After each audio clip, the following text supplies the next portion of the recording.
ಸ್ಟೇಡಿಯಂನ doctor G Parameshwar ಒಳಾಂಗಣ ಕ್ರೀಡಾಂಗಣದಲ್ಲಿ ಆಯೋಜಿಸಿದ ಬೆಂಗಳೂರು ವಿಭಾಗೀಯ ಮಟ್ಟದ ಸಮಾಜ ಕಲ್ಯಾಣ ಇಲಾಖೆ ನೌಕರರ ಕ್ರೀಡಾಕೂಟ ಹಾಗೂ ಸಾಂಸ್ಕೃತಿಕ ಸ್ಪರ್ಧೆಗಳಿಗೆ ಚಾಲನೆ ನೀಡಿದರು.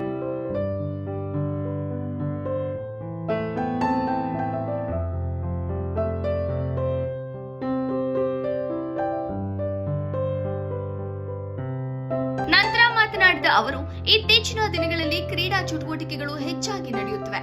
ನಮ್ಮ ಇಲಾಖೆಯಲ್ಲಿ ಪ್ರತಿ ವರ್ಷ ಕ್ರೀಡಾಕೂಟ ಏರ್ಪಡಿಸಲಾಗುತ್ತಿದೆ. ಇದು ನಿಮಗೆ 2ನೇ ವರ್ಷದ ಕ್ರೀಡಾಕೂಟ. ನಿಮ್ಮಲ್ಲಿರುವ ಪ್ರತಿಭೆ ಪ್ರದರ್ಶನಕ್ಕೆ ಇದು ಒಳ್ಳೆಯ ವೇದಿಕೆ. ಇದನ್ನ ಬಳಕೆ ಮಾಡಿಕೊಂಡು ಮತ್ತಷ್ಟು ಉತ್ಸಾಹದಿಂದ ವೃತ್ತಿ ಜೀವನದಲ್ಲಿ ಮೇಲೆ ಬರಲು ಪ್ರಯತ್ನಿಸಿ ಎಂದರು.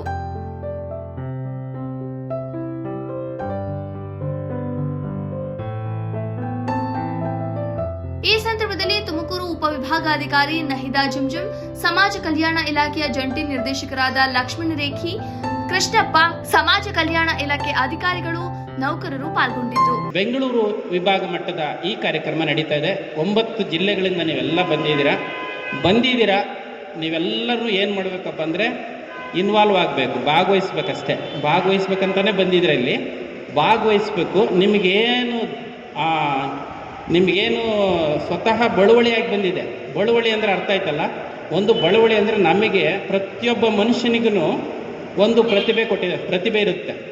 ಪ್ರತಿಯೊಬ್ಬ ಮನುಷ್ಯನಿಗೂ ಒಂದು ಮನಸ್ಸಿರುತ್ತೆ. ಪ್ರತಿಯೊಬ್ಬ ಮನುಷ್ಯನಿಗೂ ಒಂದು ಪ್ರಜ್ಞೆ ಇರುತ್ತೆ. ಆ ಪ್ರಜ್ಞೆಯಲ್ಲಿ ಅದರೊಳಗಡೆ ಸುಪ್ತ ಪ್ರಜ್ಞೆ ಇರುತ್ತೆ. ಸುಪ್ತ ಪ್ರಜ್ಞೆ ಅಂತ ಸಬ್ ಕಾನ್ಷಿಯಸ್ ಮೈಂಡ್ ಅಂತ. ಸಬ್ ಕಾನ್ಷಿಯಸ್ ಮೈಂಡ್. ನೀನು ಇಲ್ಲಿ ಕಬಡ್ಡಿ ಆಡ್ತಾ ಇದೆಯಾ, ಖೋ-ಖೋ ಆಡ್ತಾ ಇದೆಯಾ, ಯಾವುದೋ ಆಡ್ತಾ ಇದೆಯಾ? ತುಂಬ ಸಂತೋಷವಾಗ್ತಾ ಇದೆ. ಈ ಸ್ಪೋರ್ಟ್ಸ್ ಕಲ್ಚರನ್ನು ನಾವು ಡೆವಲಪ್ ಮಾಡ್ಕೊಳ್ತಾ ಇದ್ದೀವಿ. ಸೊ ನಿಮಗೇನೋ ಇದು 2ನೇ ಬಾರಿ ಆಗ್ತಾ ಇದೆ ಅಂತ ಏನೋ ಹೇಳ್ತಾ ಇದ್ರು. ಸೊ ಫಸ್ಟ್ ಆಫ್ ಆಲ್ ನಿಮ್ಮೆಲ್ಲರಿಗೂ ಕಂಗ್ರ್ಯಾಚುಲೇಷನ್ಸ್.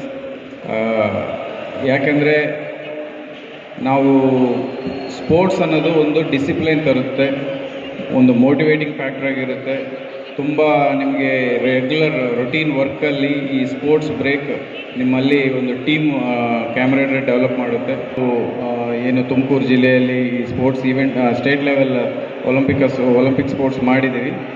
ಸೊ 4,000ರಿಂದ 5,000 ನೌಕರರನ್ನು ಒಳಗೊಂಡಂಥ ಒಂದು ದೊಡ್ಡ ಮಟ್ಟದ ಕ್ರೀಡಾಕೂಟವನ್ನು ಭಾಳ ಯಶಸ್ವಿಯಾಗಿ ನಡೆಸಿಕೊಟ್ಟಿದ್ದಂಥ ಕೀರ್ತಿ ನಮ್ಮ ಜಿಲ್ಲಾಡಳಿತಕ್ಕೆ ಇದೆ.